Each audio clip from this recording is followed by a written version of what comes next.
গরম লাগছে, পাচ্ছি না। রেশনে গেছিলাম, রেশন থেকে এসে কিছু কাজ হয়নি, কটা বাসন ছিল মাজলাম, মেজে এই এখন ঝিঙে আলু দিয়ে মাছ করবো। আর এই শাক, শাক ভাজা, কলমি শাক ভাজবো, শাক কিছু করবো না, হচ্ছে না। ছোটো মানে অস্থির অস্থির করছি জানো, এই যেমন এখন সবজি রয়েছে করবো, কখন আমার ভালো লাগছে না। ওটা কেটে কুটে দিলে সাহায্য হবে, কে করবে বলো তো, একা হাতে পারি না এখন আর। আমি তো এত গরম না, শরীর অস্থির অস্থির করছে। দেখি এর মধ্যে আলু দিই, দাঁড়াও,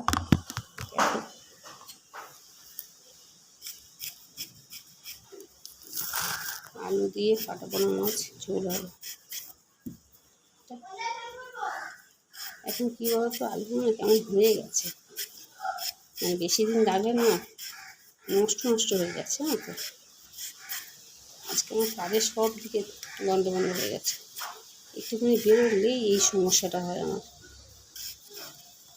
কী করি বলো তো, কেউ করার নেই।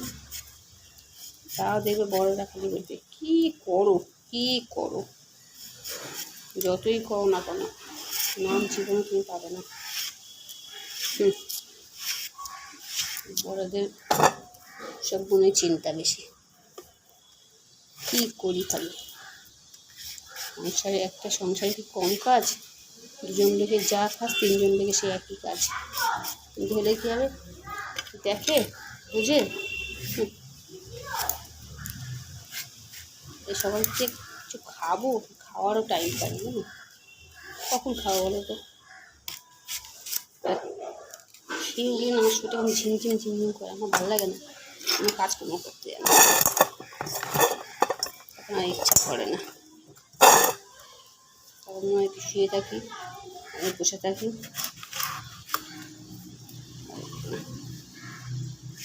এই পেঁপেটা কুড়িয়ে পেয়েছিলাম যেদিন খুব ঝড় বৃষ্টি হলো সেই দিনকে,